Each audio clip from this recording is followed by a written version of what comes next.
lovely Sunday afternoon. Firstly, I would like to thank Chongqing developer and PropertyGuru for organizing this event, so that we're going to share some insights on, I believe what you all have heard over the past few days will be the release of the draft master plan. Okay, so I'm only given 40 minutes. Yesterday, my boss here took about 50 minutes, so I'm trying to keep it short at 40 minutes.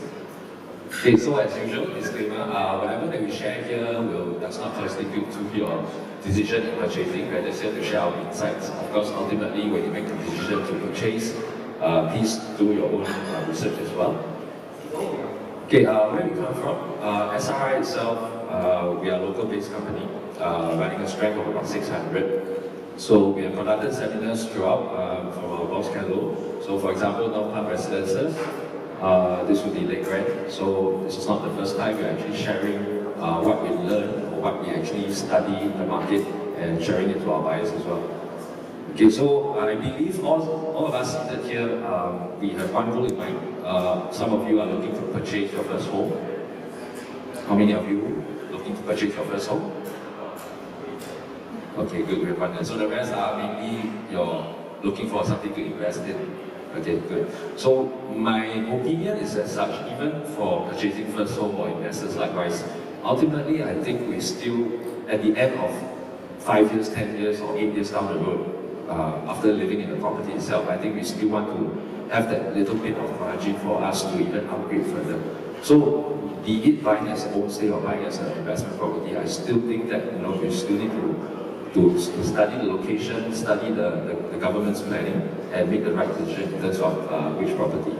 Okay, so first chart, this one is to share with you. Okay, when we talk about investment, two things, or rather three things that we want to know. Ultimately, demand, right? Demand from sales, demand from rental. Okay, then also we want to study how the price movements across the period of time that we're looking at. Okay, so the first chart here simply shows the take-up rate. Okay, the orange color ones you see, these are the launch units in terms of, for example, Mall Botanica, these are new sales. So these are launch units, and the purple color ones are the take-up rate for those units across the past 2007, that will be about 12 years.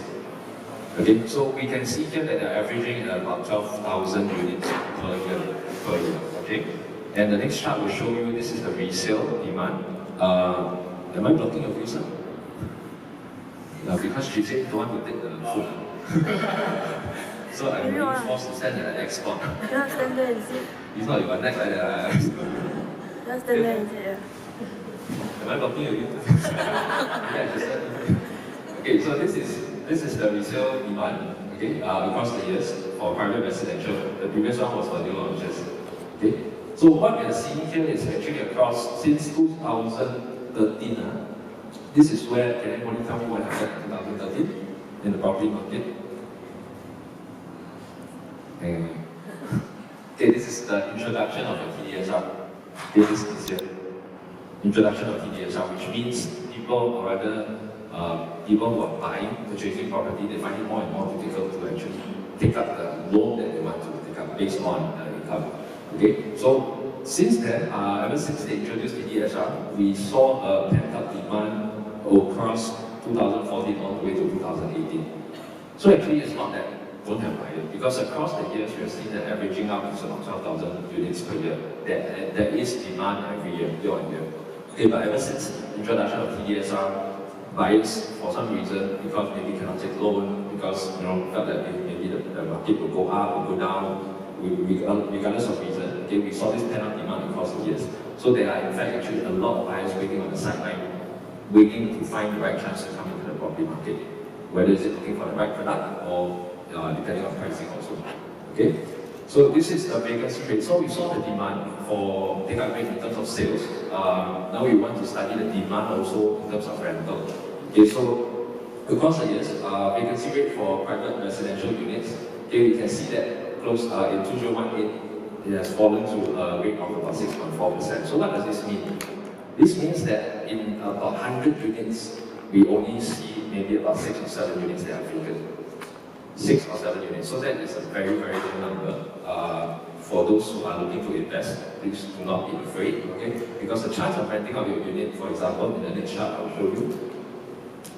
This is CCR. CCR is your core central region, which is your Prime District, 9, 10, 11, your Shenton Way, etc., right?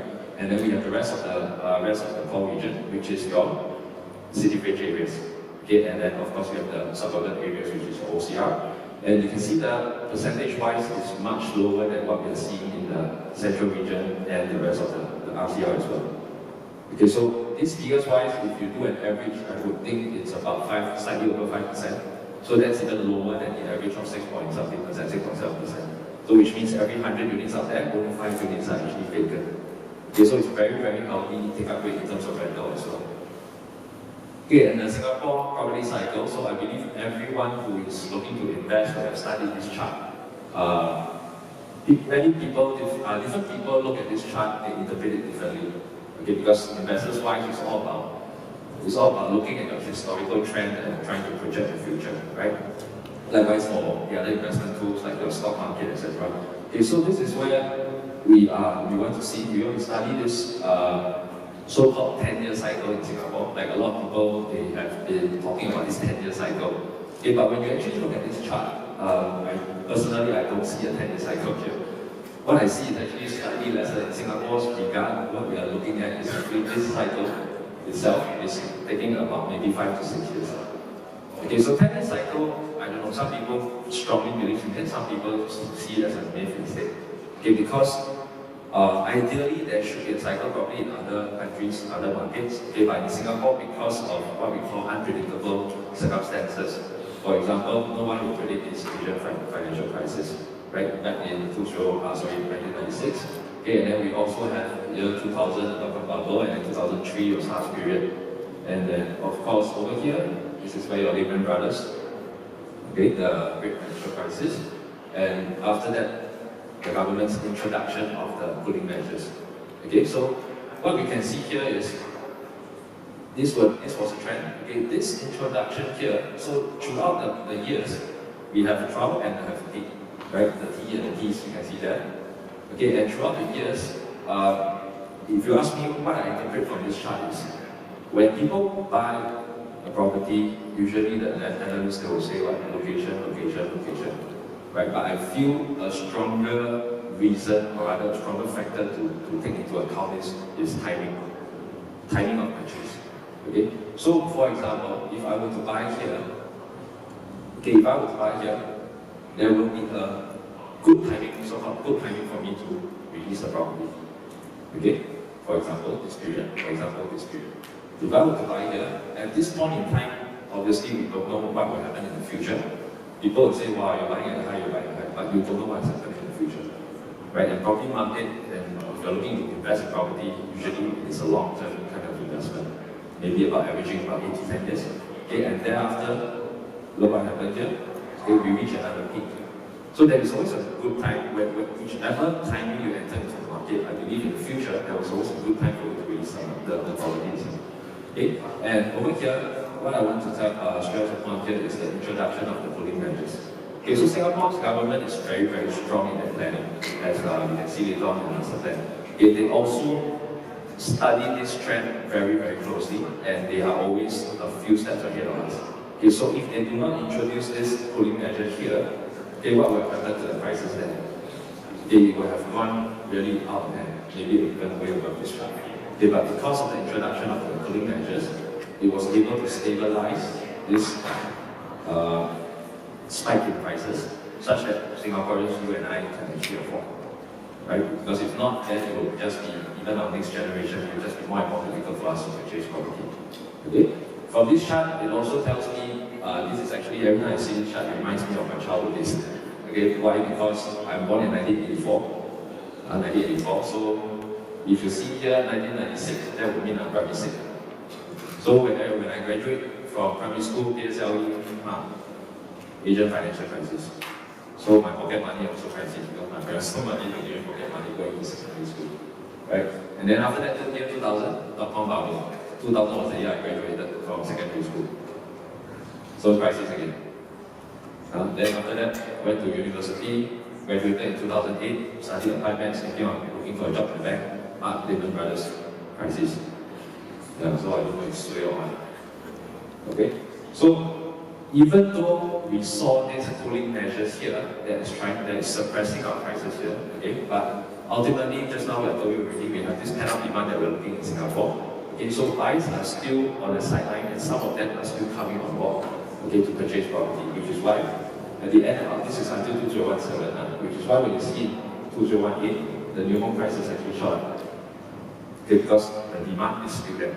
So moving forward 2019, later we have a chart to show you the upcoming launches that we have. This is an additional boost that will boost up the property market as well.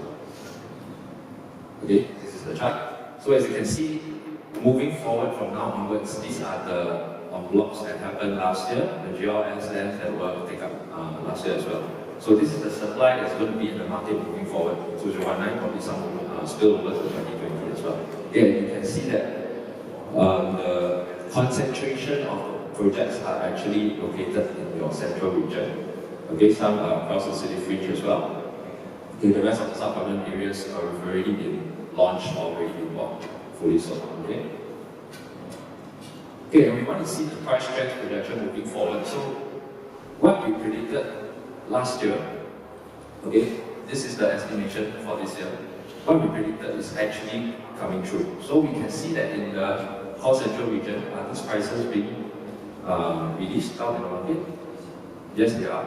Okay, and the rest of the core central region, also your city fringe areas, for example, your Queenstown area, further up north, your Farrer Park area, and even towards the eastern side, the District 15, District 14 area, your prices have already been, or rather developers are already selling at these prices.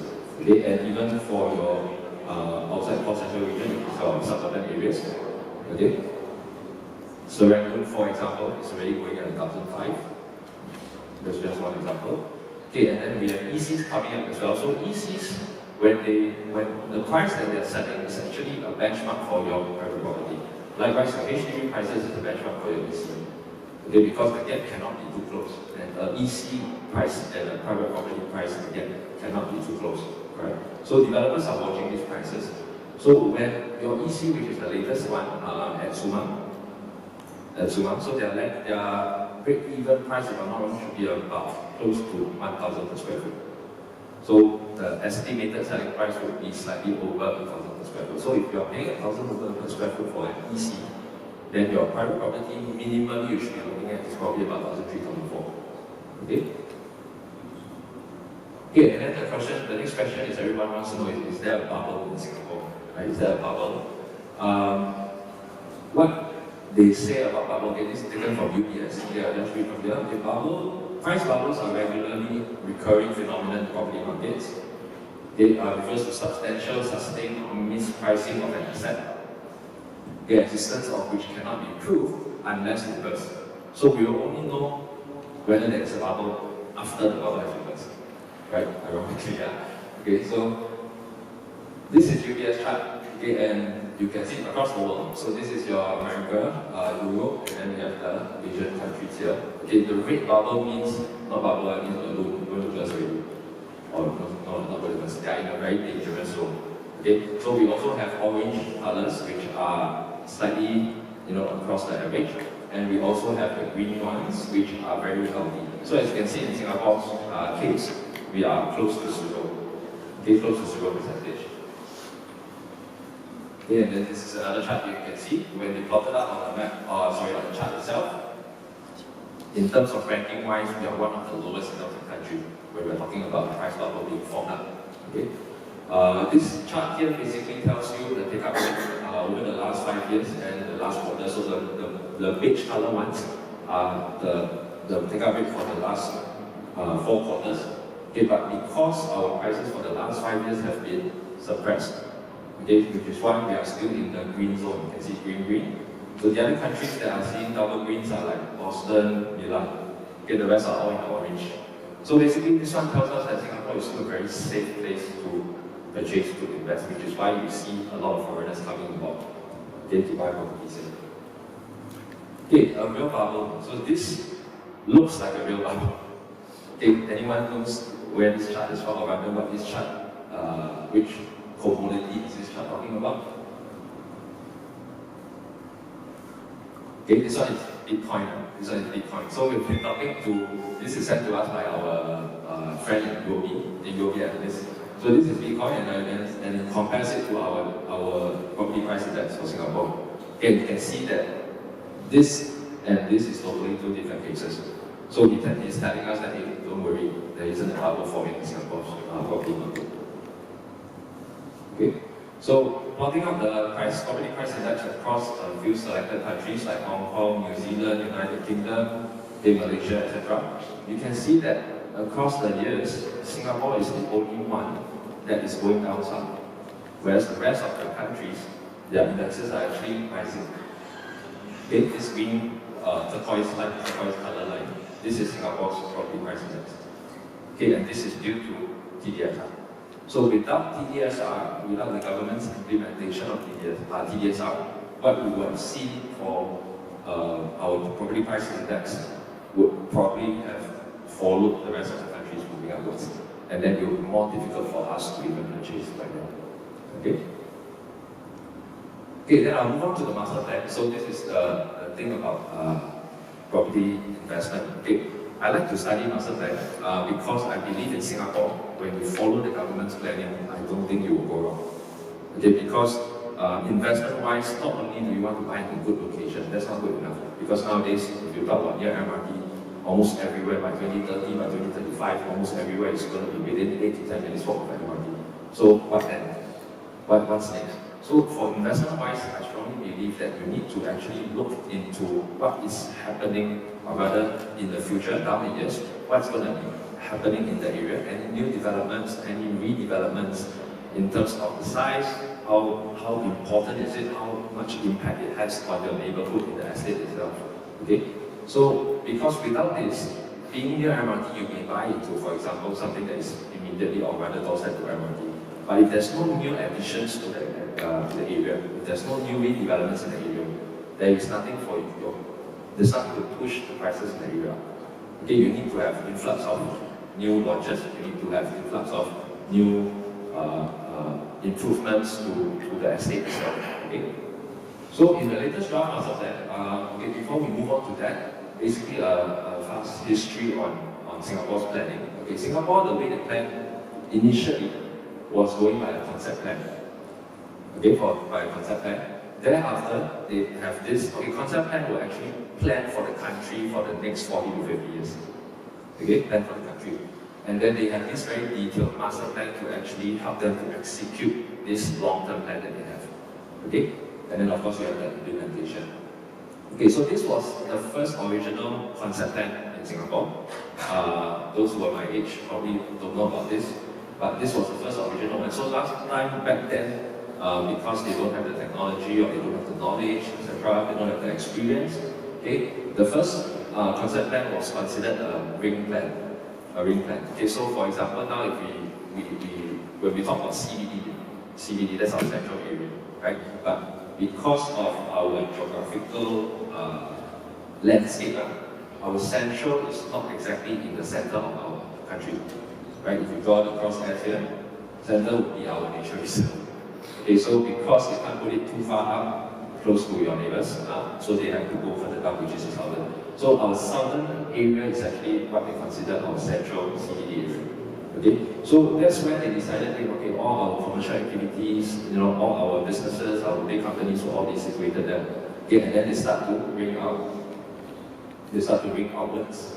Okay, so the larger the ring, the lesser in value the properties are. The smaller the ring, the higher it is. Okay, which is why, in terms of residential, back then we don't have any residential in your CBD areas. Okay, and they started to ring out, and then the first residential estate was actually where? Queenstown. Right? Queenstown was your first residential estate, which is why Queenstown is actually considered very close to your city area. Okay? So this is your, then after, they realized that the danger of having a ring plan is that you are consolidating all your commercial activities into one single place. Okay, so what will happen in this case? This will cause a lot of congestion in terms of everyone is coming to work at the same places. Okay, and you don't have the kind of road system infrastructure to actually support that kind of workforce. Okay, So they decided to tweak it in 1991, sorry. So they came up with this regional center idea, okay, this regional center plan. So which is why now across the country, you can see that they have already identified 4 regional centers, each at one corner of the island. Okay, this is what we call the decentralization plan. Okay, so the idea is to decentralize your commercial activities and your offices, your big companies to the outermost parts of Singapore to ease up your load on the central area. Okay, so far I understand. So thereafter, what we had was Tampines Regional Center. Okay, Tampines Regional Center was the first regional center in Singapore. So in case some of you don't know, back then I was also we didn't know why Tampines actually had 3 shopping malls. If you realize back then when Tampines was having 3 shopping malls, your other estates like Ang Mo Kio, Queenstown, Jurong, bigger estates, they only have probably 1. Right? So when we want to set up a regional center, okay, you need to provide the support for the workforce that's coming in there. So things like your road widening, things like transportation, things like amenities, your shopping malls, you need to feed people, right? They go there to work, they need to have places to eat, they need to have places to shop. Okay, so which is why Tampines was one of the largest in terms of the commercial activities in that area. Okay, so Tampines was already done. Okay, so recently in the last master plan or even the previous master plan, they have been talking about your Jurong Lake District. Okay, this will be considered the 2nd regional center, and it is very bold of Singapore's government to call it the 2nd CBD.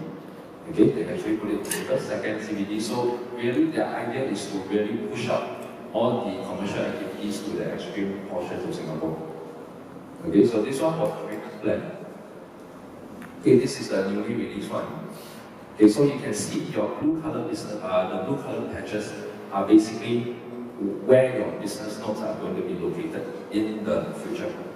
Okay, you can see a very huge patch here. Central area will still remain as a main priority CBD. This will be our 2nd CBD. And then your Changi area is also upcoming. And you have the Woodlands Regional Center and the Seletar Regional Center up north. Okay, so in future, after or rather they are almost done with the Jurong Lake District, just having a few missing puzzles here and there. But after that, they will focus their attention on the Woodlands Regional Center and then move down to Seletar Regional Center. So once this is formed, you can see the whole flow here. Okay, this whole stretch here, because this area is used for military, so they can't actually connect this. But I believe in time to come, this portion here will actually be connected, so that the businesses can easily deal with one another throughout this whole line. Okay. Okay, this is our current CBD. Okay, and the recent Draft Master Plan 2019, they also mentioned that more and more housings are going to be expected for CBD area in the central region. Okay, so these are already there, the existing one. So last time in CBD, or rather this is the actual, or one signal that is actually happening already. Right, they're pushing out offices, they are converting the CBD into something more, maybe 50% residential, 50% commercial activities, because they want to encourage people to be able to live in CBD. They also want to encourage our businesses to push out to the external regions. If not, then they form the regional center, nobody will get there, there will be a trouble. So we have a lot of new launches in the area already. You can see your Zay, your Shenzhen. So when you travel down Shenzhen Way or Robinson Road nowadays, you will see that a lot of people are actually living there already. Okay, a lot of residential. Okay, this is Singapore's map. Okay, so basically, just now I mentioned what we need to see moving forward for investment is where will this big kind of transformation take place. And if you can look at this map itself, actually Singapore is a very, very small piece of land and not many land for them to play with really. So which is why, anyone knows where this is? By the Air Base. They're shifting up. So they are converting this to another town altogether. Okay? And then this area here. Anyone knows this area? Only those who go to Sungei Gedong camp like me will know. Okay, this area, every time I travel past, okay, this is your Tengah area. Okay, Tengah area is also coming up as a residential area, mixed up, got mixed use as well. Okay, and also your Sembawang area here. So basically, Singapore does not have a lot of room to play with. When this one is done, I mean, we're talking about the far future. When this one is done, this one is done, and this one is done, what else do you have to actually boost up your property market? Okay? So these are activities that we want to see. Okay, so basically this is just the overlay of the master plan on the map itself. So you can see that the dark green patches are actually of military, for military use, and then the purple ones are your industrial areas. Okay, so not many pieces of land left to play around with. Okay, so the release of the draft master plan, basically they focus on a few things. Keywords are already highlighted a bit. What we want to focus on is inclusive, sustainable, and green neighborhoods. You know, Singapore is all about green. So every master plan, you realize that they always talk about green, green, green. Okay, they want to be, even the new, if you look at the new HDBs nowadays, you know, a lot of greenery in between the blocks itself. Okay, so that's what they want to be emphasizing on. This is their themes. Okay, every year, or rather since the last master plan till now, they have been stressing on live, work, play. Right, live, work, play. So actually, it's actually the same thing, but it's just more cheap in English. So the themes are the same, but we want to be able to see where are the happening areas, so that we know where to throw the money in. Okay, so this is the West region. Okay, I'll pull out the regional highlights for the West region. What we see here is, in this whole Western region, they identified three major redevelopments that will be upcoming. Number one, your Jurong Lake District, which is already in progress. Okay, if now you go to Jurong area, Jurong East area, the MRT area, you will be able to see plenty of shopping malls, plenty of offices there as well. Okay. The next biggest thing would be your Jurong Innovation District. Okay, later I have a slide to share on this. And then of course your Tuas Terminal. Okay, your port is shifting to Tuas, right? The port. Okay, so that's so no joke, I'm moving the port. It's really no joke. I try to move fast, but not to this one. Okay, this is Jurong Lake District. So it's already in progress. If you go to Jurong Lake District now, you will be able to see a lot of changes. Even your Jurong Lake Gardens, which is your this big pond over there, okay, they are making changes to it as well. So what we want to see is this Jurong innovation, because this is a new upcoming thing. So the purple patch that you saw earlier, just behind your Tengah plot, okay, that will be where this Jurong Innovation District will be. Okay, and it is exciting in the sense that because this innovation district actually deals with advanced manufacturing. Okay, so in future, okay, what Singapore is trying to do is actually consolidate all the different industries together. For example, the movement of Paya Lebar and base are shifting out to the Changi region. So in the east area is mainly used for all your aerospace, your anything to do with aircraft will all be consolidated there. And then for this area, in the extreme west, will be your innovation district. So all the, in terms of technology-wise, like autonomous robots, etc., all will be consolidated in this area. And then what you have up north, which is your Punggol Innovation District, Punggol Digital District. This is where your digital cluster will be. So all your businesses relating to digital one will all be pushed further. Okay, this is to free up space in the middle portion of Singapore. Okay, so this is the next big thing that is upcoming. Okay, and of course we have the Tuas Terminal. So even the consolidation of all the port activities are pushing up to the Tuas. So what will be free up will be prime land, which is your southern coast. Okay, in future there's what they call the Greater Southern Waterfront. Okay, in the western region they are also stressing on accessibility. Okay, if you look at the new MRT lines, the latest one will be your Cross Island Line, correct? But if you study all the different lines, it's not a coincidence that actually there's only one line that is turned after an estate, which is your Jurong region line. The rest of the lines are all directional, east, west, north, south, Cross Island, right? Jurong region line is the only line that they term it Jurong. It is mainly just to serve Jurong. So the fact that they actually term it that way, you can see that the commuters that are going to be using this line is going to be quite heavy, so that it's just flowing within the Jurong region itself. So we are expecting a lot of new jobs, which is why you need the infrastructure to actually support the workforce going in there. Okay. This is the overview. Okay, so we have the Jurong Lake District on this area. This is the Jurong Innovation District I was talking about, and then you have the new Tengah town that is upcoming. Okay. Okay, this one I won't touch too much on. Okay, then they also stress on the live work play. So this is Tengah Town, artist impression of what's going to be coming up in Tengah Town. If I'm not wrong, the videos are already going to be released for application. Okay, so this one we are expecting soon. So in future, this is what they're talking about. Lots of greenery amidst your urban buildings itself. Okay? In the midst of this old town itself, there will also be a forest, what they call a forest corridor, and they will also have a huge like reservoir, like water body over there. Okay, later I'll show you the master plan. Okay. Okay, so this is another highlight that they stress on, which is to link up all the different green and water bodies across the western area. So we have the western catchment area. This is your Tengah. Okay, water flows in here. This is the lake I was talking about. So from a residential piece of land, they are opening up this lake, and it flows down, connecting to your Jurong Lake Gardens, down to your Hanan Reservoir, and it's also linked to your central catchment area. So those park lovers, this is for you. This is really the one for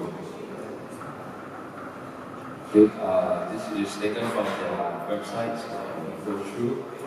Okay, so in the western region, there are basically 7 different estates, 8 including Tuas. Okay, so I left out Tuas. Okay, these are the improvements that, or rather the exciting things that are coming up in the individual estates itself. Okay, we want to see the importance of each individual one. Okay, this is Bukit Batok. Okay, you have a new MRT station coming up, which is your Cube was already built. The MRT station was already built, but they have not launched it. They have not made it operational. Okay, but by 2025, your downtown line will actually, there will be a new station between your Bukit, your Cubeview to Beauty World, Cubeview to Beauty World, okay, between that area. Okay, this is Bukit Panjang. Okay, as you can see, not as critical. Phua Chu Kang, okay, Clementi, Jurong East. Okay, so Jurong East, it's going to be an integrated transport hub. Okay, integrated transport hub together with a new Jurong Lake Gardens, just like I mentioned already, the greenery and the water bodies. Okay, and then your Jurong West region. And lastly would be your Tengah. So having studied throughout the exciting things that are coming throughout all the different individual estates, okay, what I realized is for Tengah itself, this would be the next major thing that is going to be happening in the West. Okay, and this is the thing that will push up the prices around the area itself. Okay, so where we are right now is over here. This is Master Plan 2014. You can see your Tengah wasn't even planned at the moment yet. Okay, 2014 Master Plan is a whole huge residential plot of land. And then when we compare the difference in the 2019 Master Plan, you can see that they already have the plans laid out for Tengah Town itself. Okay, so this was the river that I was talking about. They have a huge central park in the middle of it, lots of greenery, and then your residential plots. The light blue ones are actually your mixed developments. Okay, so you have commercial, residential in those plots as well. Okay, so this was the biggest change that we saw from your Master Plan 2014 to your Master Plan, or rather Draft Master Plan 2019. Okay. Apart from that, you also have this rail corridor. Okay, this rail corridor is quite interesting. It links all the way from the up north all the way down south to your Tanjong Pagar area. Basically, last time used to be the railway. Okay, so this one will be a green corridor that you can actually walk all the way or jump all the way down towards your southern portion. Okay, so not only that, they also took back a few lands. Okay, you can see from 2014. It used to be an education land here, okay, and in the new master plan, this was changed to a residential use. Okay, so more housing in this area, and also government probably has a better planning for this, or better usage for this area as well. Okay, which is why they took it back converted to a business site. Okay, so to summarize, basically, where we are now is the Bukit Batok estate, right? And then we have a second CBD that is forming up just down south of us. Okay, and we also have Tengah the estate that is on our right. Okay, the position of this Bukit Batok estate is actually very, very beneficial in terms of what's happening in these two areas. Okay, so in future we expect the prices in Bukit Batok to actually shoot up quite a bit. Okay, when this whole thing is formed. Okay, so we also studied the price trends for District 22. Okay, this is your Jurong district. District 22 is your Jurong area, Jurong East area.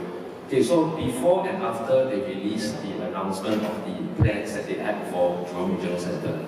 Okay, back then when they announced in 2008, okay, this was the pricing here. Okay, 664 per square foot, 2008 Jurong. Okay, if you're staying in Jurong, you probably know. Okay, what happened after that? So this is the impact. This is to show you the impact that the master planning has in Singapore. Because country is too small, land usage needs to be properly used, and if you are sitting right in front of the regional center, your prices are almost guaranteed to be going up. Okay. Okay, so we also compared that. Those were for private residential. We also want to look at what happened to the HDBs over there.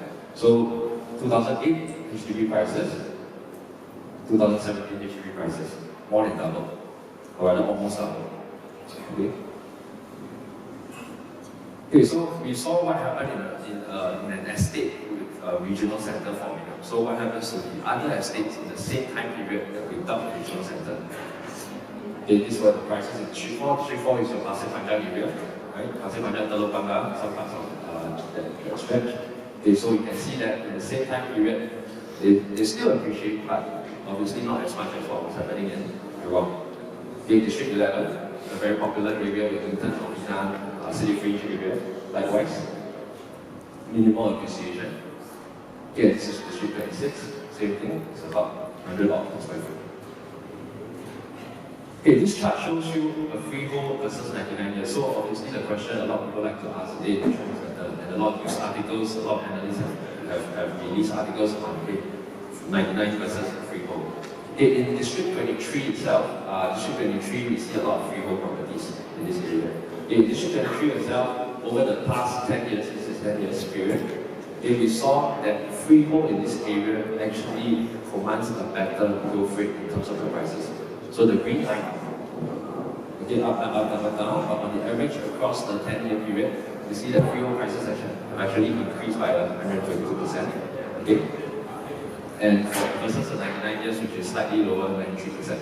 So in terms of performance-wise, in District 23, freehold is performing better over the 10-year period, and across the 5 years, likewise, it outperforms 99 years also.